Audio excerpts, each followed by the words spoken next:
Oi, Eliane, bom dia. Bom dia, Raíssen, Carolina, ouvintes. Bom dia, Eliane.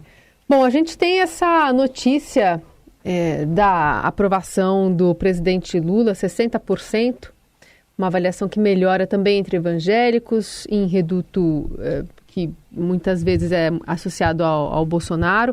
É uma pesquisa Quest que sai com detalhes e está disponível aqui pelo Estadão também. Nesse momento, em arranjo de forças, né? Em entender como é que vai sair essa reforma ministerial e a medição de forças entre o governo e o Centrão.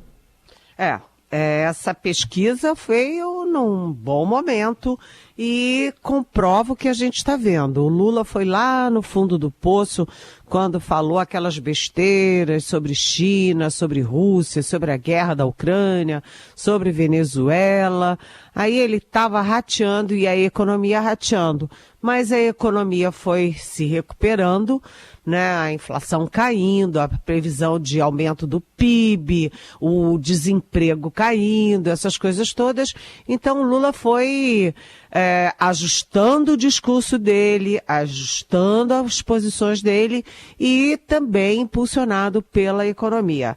O resultado é muito bom, né? Porque não apenas 60% de aprovação, o que é muito alto, mas também o Lula está conquistando apoios em redutos que são ou foram tipicamente bolsonaristas nas eleições do ano passado. Então a gente vê o que no Sul, por exemplo, que, enfim, era o reduto mais bolsonarista do país, onde o Lula era muito rejeitado, no Sul, a popularidade dele cresceu de 48% para 59% de aprovação. Então, 48% para 59% é bastante coisa. Além disso, o Lula melhorou muito a posição dele e hoje ele é mais aprovado do que desaprovado entre os evangélicos e até nos ricos, porque a gente sabe que a eleição foi os ricos pró-Bolsonaro e os pobres pró-Lula. E agora os ricos também estão reconhecendo os méritos, enfim, os acertos do Lula. Isso tudo é muito bom para ele. Ele ganha energia política para a discussão com o Centrão, para governar, para tomar decisões, mas o problema é que ele tem que negociar com o Centrão, que é jogo duro, com Arthur Lira, presidente da Câmara, que é jogo duro, enfim. Ontem o Lula teve uma reunião de 3 horas e, curiosamente, só com gente do PT, o Partido dos Trabalhadores, partido dele, né? Ele se reuniu com o ministro Alexandre Padilha, que é o ministro da Articulação Política, com os líderes na Câmara, o Zé Guimarães, e no Senado, Jacques Wagner, exclusivamente com o PT, para discutir como negociar com o Arthur Lira, como dividir os ministérios, porque o Lula acertou há muito tempo, acho que já deve ter quase um mês que eu falei isso, os nomes do Centrão, né, do André Fufuca, do PP e do Silvio Costa Filho, de Pernambuco, do Republicanos. Então isso está acertado há muito tempo. O problema é quais são as vagas. E ontem, eu trocando aqui informações com o pessoal do Centrão, eles dizem o seguinte, que não aceitam ministérios que não tenham, enfim, ramificação, que não tenham lucro político. E o Lula estava acenando com a criação do Ministério das pequenas, micro e pequenas empresas, e aí o Centrão me diz o seguinte, vem cá, o que isso tem a ver com emendas, com recursos, com ramificação política. Então, eles querem alguma coisa, vamos dizer, mais robusta. E aí tentaram o Ministério da Saúde, não deu certo, insistem no Ministério do Desenvolvimento Social, que é o Ministério do Bolsa Família, que, aliás, atenção, hoje o Lula tem uma agenda, tem despacho com o ministro dessa área, com o ministro Wellington Dias, que, aliás, é do PT. E aí o Centrão também me diz, pode ser também, por exemplo, ciência e tecnologia, pode ser, por exemplo, esportes, eles insistem muito em esportes, né? Esporte é alegria, é dinheiro, é investimento, enfim, esportes, ciência e tecnologia ou portos e aeroportos, que envolve muitos recursos. Então o Lula está com uma aprovação alta, está com boas notícias na economia, mas ele tem uma negociação muito dura e está previsto para hoje ou amanhã um encontro dele com o Arthur Lira e também um encontro com o Marcos Pereira, que é o presidente do Republicanos. Então, cada dia sua agonia, né, gente? Muito bem. E outro ministério em pauta é o de Minas e Energia, por conta do apagão de ontem, que atingiu praticamente todo o país, exceção de Roraima. E a gente vai ouvir aqui, Eliane, para você comentar um momento em que o ministro de Minas e Energia, Alexandre Silveira, disse que não tem relação com o suprimento energético ou com a segurança do sistema, o que aconteceu ontem, negou problemas de planejamento. Disse o ministro que tem um prazo de 48 horas para o ONS, Operador Nacional do Sistema Elétrico, entregar um relatório com um diagnóstico, mas ele pediu também a investigação da Agência Brasileira de Inteligência e da Polícia Federal. Eu tenho absoluta convicção que a ONS, até pela sua característica técnica, ela não vai ter condição de dizer textualmente se esses eventos foram eminentemente técnicos ou se houve também falha humana ou até dolo. Eu estou, por se tratar, como eu disse, de um setor altamente sensível, além de determinar as apurações devidas internas pela ONS, pela ANEEL e pelas nossas vinculadas, eu estou oficiando o Ministério da Justiça para que seja encaminhado à Polícia Federal um pedido de instauração de um inquérito policial para que apure com detalhes o que poderia ter ocorrido, além de diagnosticar apenas onde ocorreu.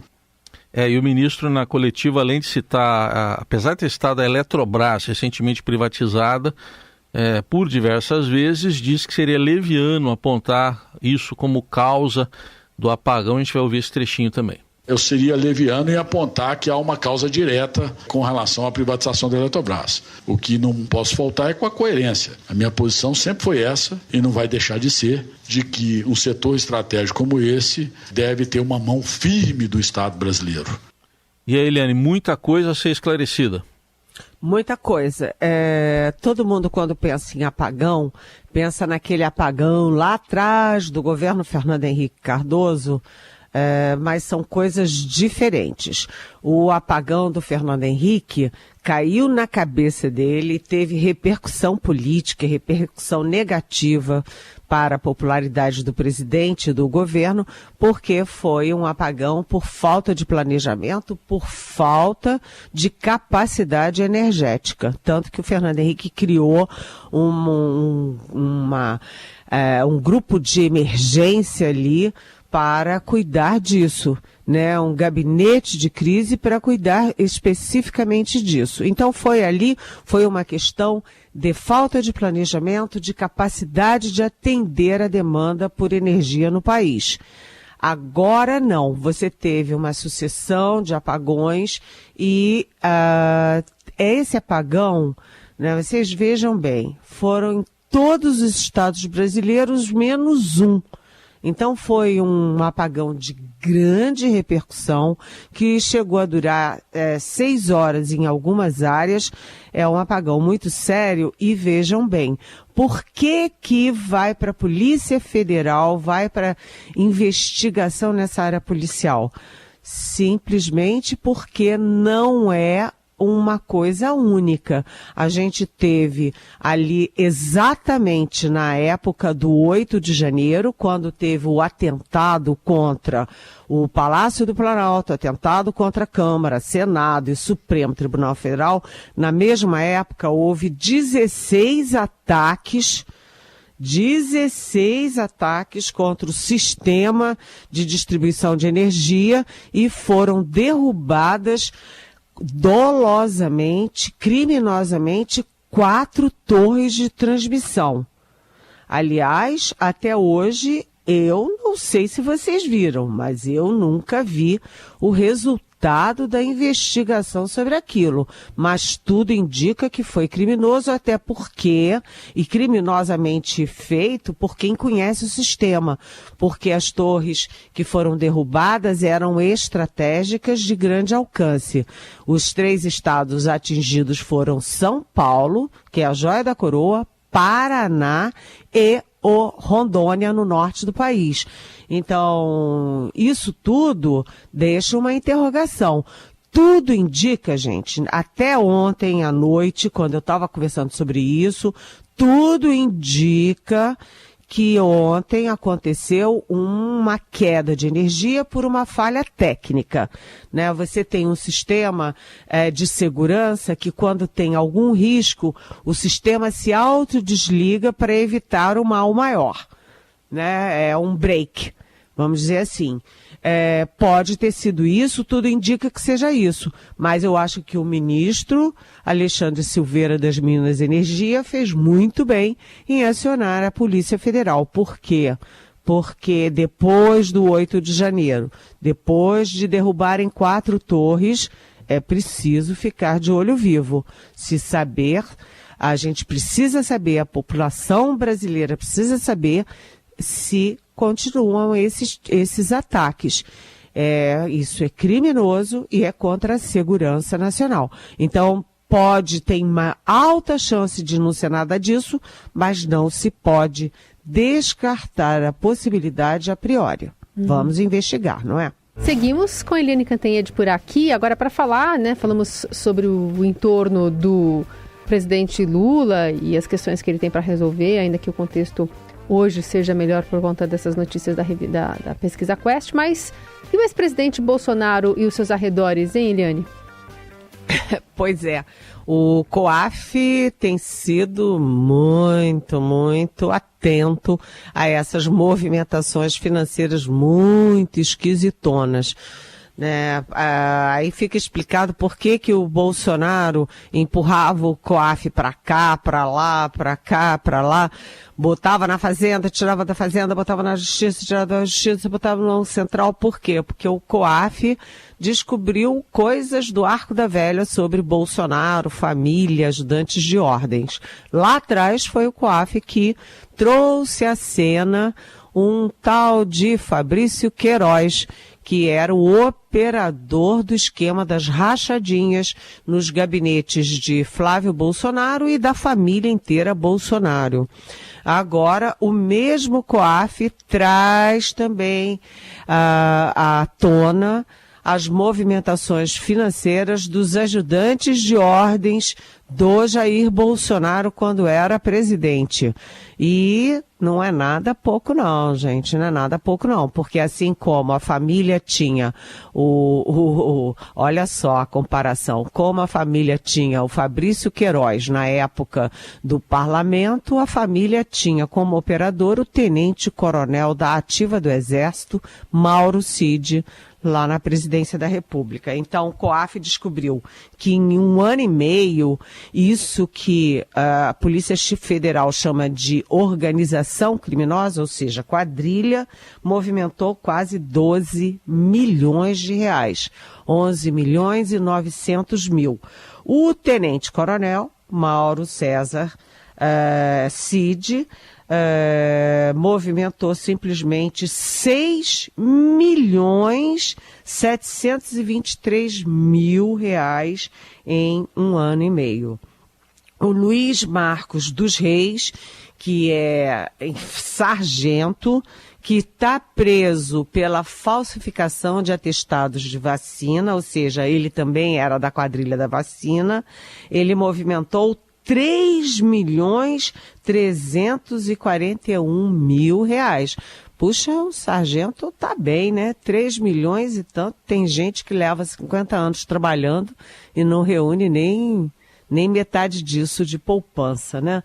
O Luiz Antônio Gonçalves Oliveira, 582 mil. O Osmar Crivellati, que também é militar, 508 mil. Jairo Moreira da Silva, 453 mil. Adriano Alves Teperino, 268 mil. Eu estou falando tudo, é muito dinheiro, e a gente não sabe como é que um tenente-coronel da Ativa, que ganha 26 mil reais, consegue movimentar 6 milhões e tanto em um ano e meio. De onde vem esse dinheiro? E eles trocavam essa dinheirada também entre eles, e eles são, inclusive, investigados por passarem dinheiro vivo para a primeira-dama Michele Bolsonaro. Então as coisas estão indo de mal a pior, não apenas para o entorno do Jair Bolsonaro, mas para o próprio Jair Bolsonaro, Michele Bolsonaro, porque o Palácio do Planalto, na época dele, foi transformado num banco, né? Um banco informal de dinheiro para cá, dinheiro para lá. E ele saiu levando aqueles presentes e estojos no avião da Presidência da República, saiu para lá e para cá vendendo, tentando botar em leilão os presentes que, na verdade, eram para a presidência do Brasil e não para a pessoa física Jair Bolsonaro. O que está muito claro para a Polícia Federal é que era uma organização criminosa dentro do Palácio do Planalto. É de uma gravidade, assim, estrondosa, né? Ainda nesse entorno do ex-presidente, tem o advogado Frederico Wassef, que ontem deu uma coletiva em São Paulo e admitiu que recomprou aquele relógio Rolex recebido por Bolsonaro, vendido nos Estados Unidos. Diz que usou o próprio dinheiro para devolver a peça ao governo brasileiro após a ordem do Tribunal de Contas da União. A gente vai ouvir essa declaração de desprendimento. Eu, Frederico Wassef, comprei o relógio, paguei com o dinheiro lícito, que eu tenho a origem do dinheiro. Não foi Jair Bolsonaro, fui eu e eu assumo a responsabilidade. Não foi o Coronel Cid que falou, olha, Wassef, vai lá, me compra o relógio, traz. Não foi o mentor, não foi quem me pediu. Estou deixando bem claro isso. Não venha no futuro dizer que eu estou mentindo, porque eu sei o que eu estou falando. Eu sei o que eu fiz no sábado à noite. Então, a verdade é essa. Chegou ao meu conhecimento. Então vai lá, Eliane, comenta o que ele fez no sábado à noite, por favor. Olha, é o maior cara de pau da República, né? A gente estava falando ali da conexão e dos métodos, né? Dos Bolsonaros usando o Fabrício Queiroz nas rachadinhas e o Mauro Cid agora nas joias, nas vacinas, etc. E aí, entre os dois, existe um sujeito chamado Frederico Wassef, que escondia um procurado pela justiça no sítio dele. Então ele sabia que o sujeito era procurado pela polícia e o sujeito aparece no sítio dele. Aí ele olha e diz, e o que ele está fazendo aqui? Como é que ele veio parar aqui, né? Deve ter caído da mangueira, da jabuticabeira ali do lado do vizinho da casa dele. E agora o mesmo Wassef. Ele num dia diz que não tem nada a ver, não sabia, não viu, não tinha nada a ver.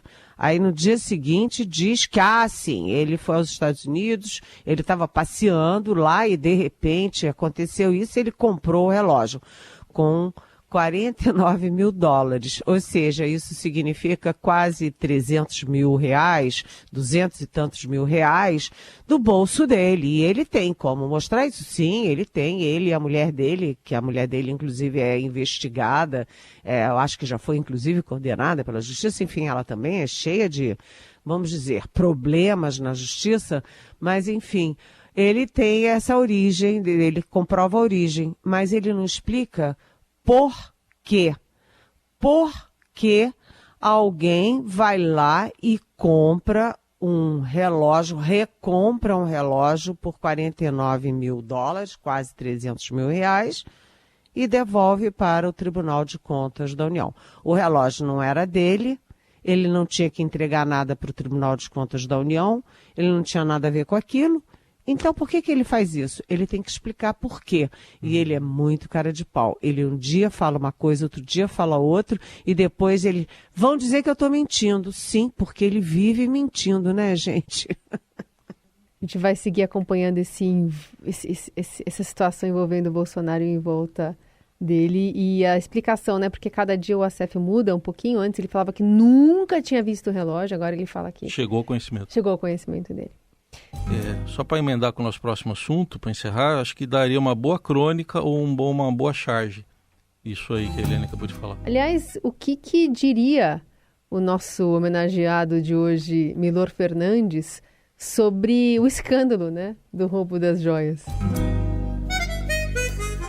Eu gosto do mundo, que é meu lugar. Gosto mais do Rio, que é de gostar. Rio tanta cor, Rio tanto mar. Vou morrer. Está ouvindo aí Carioca de Algema, de Carlos Lira e Milor Fernandes, que hoje a gente celebra aqui o centenário dele, com inclusive uma capa bem especial aqui do Caderno 2. Sempre muito identificado, né, Eliane, com humor, um humor mais ácido, ironia, crítica de costumes, tem boas frases também de política, né, ele sempre se alvoroçava a crítica política bem marcante na sua obra, dizendo, por exemplo, que imprensa é oposição, o resto é armazém de secos e molhados. E vamos lá, decide qual você prefere, o capitalismo selvagem ou o socialismo hipócrita?